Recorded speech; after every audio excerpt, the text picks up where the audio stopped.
Hi అండి, అందరికీ నమస్కారం. Welcome to Latha latest news. ఈరోజు మన వీడియోలో తెలుసుకోబోయేది డ్వాక్రా మహిళలకైతే ఒక అదిరిపోయే శుభవార్త అయితే సీఎం గారు ప్రకటించారండి.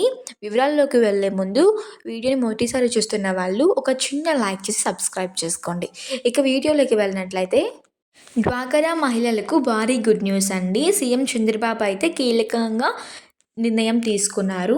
అమరావతి అక్టోబర్ 21న రాష్ట్రంలో మహిళల సాధికారతను మరింత బలోపేతం చేసే దిశగా ముఖ్యమంత్రి నారా చంద్రబాబు నాయుడు ప్రభుత్వం అయితే సమగ్ర కార్యాచరణలో స్పష్టం చేశారండి. మంగళవారం సచివాలయంలో జరిగిన ఎస్సీఆర్ఎఫ్ ఎంఈపీఎంఏ అనే విభాగంలో సమీక్ష సమావేశంలో ముఖ్యమంత్రి పాల్గొన్నారండి. అప్పుడు ఈ ప్రకటన చెప్పడం జరిగింది. పొదుపు నుంచి పారిశ్రామికవేత్తగా వైపు పయనం చేసేందుకు డ్వాక్రా మహిళలకైతే అవకాశం ఇచ్చారండి.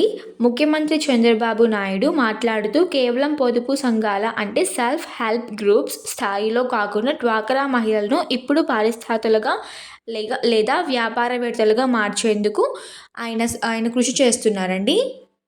అయితే మహిళా సంఘాలు ఇప్పటి వరకు ఏకంగా 2,000 కోట్లను పొదుపుగా ఉంచగలగాలని, అంతేకాక దానికి రేపుటి మొత్తానికి బ్యాంకుల నుంచి రుణాలు అంటే బ్యాంకు లింకేజీలు పొందగలిగిన స్థాయికి చేరుకోవడం గొప్ప విషయమని తెలిపారండి. ముఖ్యంగా తీసుకున్న బ్యాంకు రుణాలను తిరిగి చెల్లించడంలో 99% పైగా మహిళలు క్రమశిక్షణ పాటించడం నిజంగా గర్వకారణమని ఆయన తెలిపారండి. కొత్త ప్రణాళికలు, క్లస్టర్ ఏర్పాట్లు, వేగవంతమైన రుణాల గురించి ఇప్పుడు మనం తెలుసుకుందామండి. డ్వాక్రా మరియు మొఫామ్ కార్యపాలనను సమన్వయం చేయడం ద్వారా మరింత సమర్థత సాధించవచ్చని సీఎం సూచించారండి. మహిళా పొదుపులు, రుణాలు వినియోగంపై స్పష్టమైన మార్గనిర్దేశం చేసుకునేందుకు ఒక ప్రత్యేకమైన ఫండ్ మేనేజ్మెంట్ స్కీమ్ని ఆయన ఏర్పాటు చేశారండి. ఇప్పుడు చెప్పబోయేది రెండో ముఖ్యమైన విషయం అండి. డ్వాక్రా మహిళలు మరియు మెఫ్కో సభ్యుల్లోని నైపుణ్యాన్ని ఉపయోగించుకునేందుకు సీఎం అనేక కొత్త ఆలోచనలను ప్రవేశపెడుతున్నారండి.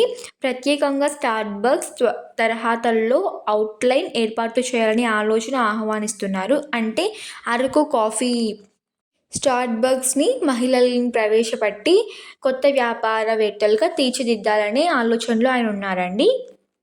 స్వయం సహాయక సంఘాల్లో ఉన్న పీఎంహెచ్డీ మహిళలను గురించి వారి నైపుణ్యాన్ని రాష్ట్ర అభివృద్ధి కార్యక్రమంలో వినియోగించుకోవాలని సూచించడం జరిగిందండి. సమీక్ష ముగిసిన అనంతరం సీఎం చంద్రబాబు గారు మెఫామ్ మన మిత్ర యాప్ని ప్రారంభించారండి. ఈ యాప్ ద్వారా మెఫామ్ కార్యకలాపాలకు సంబంధించిన 8 రకాల సేవలు అందుబాటులోకి వస్తాయండి. అదనంగా డ్వాక్రా మహిళలు మరియు మెఫ్కో సభ్యులకు వర్చువల్ శిక్షణ అందించేందుకు ప్రజ్ఞ యాప్ కూడా అందుబాటులోకి వచ్చిందండి. మంగళగిరి ప్రాంతానికి చెందిన ఒక మహిళ 1,25,000 కోట్ల వ్యాపారం ప్రారంభించడంపై సీఎం ఆమెను అభినందించారండి. ఈ నిర్మాతలకు సాధారణత కొత్త దిశానిర్దేశనం చేయవచ్చని తెలిపారండి. డ్వాక్రా మరియు మెఫ్కో కార్యక్రమాలకి ఇదొక మంచి ఛాన్స్ అని చెప్పవచ్చండి. ఒక ప్రత్యేకమైన ఫండ్ మేనేజ్మెంట్ సిస్టమ్ను ఏర్పాటు చేయాలని ఆదేశించారండి. ఇది మహిళల ఆర్థిక వ్యవహారాల్లో పారిశ్రామికవేత్తగా పెంచుతుందండి. అంతేకాదు రాష్ట్ర వ్యాప్తంగా మహిళలు ఉత్పత్తి చేసే వస్తువులను అధికారంగా ఏకంగా 100 క్లస్టర్లను ఏర్పాటు చేసి వస్తువులను ఆధారంగా మార్కెట్ బ్రాండింగ్ సంప్రదాయాలను ప్రభుత్వం చేసిందండి.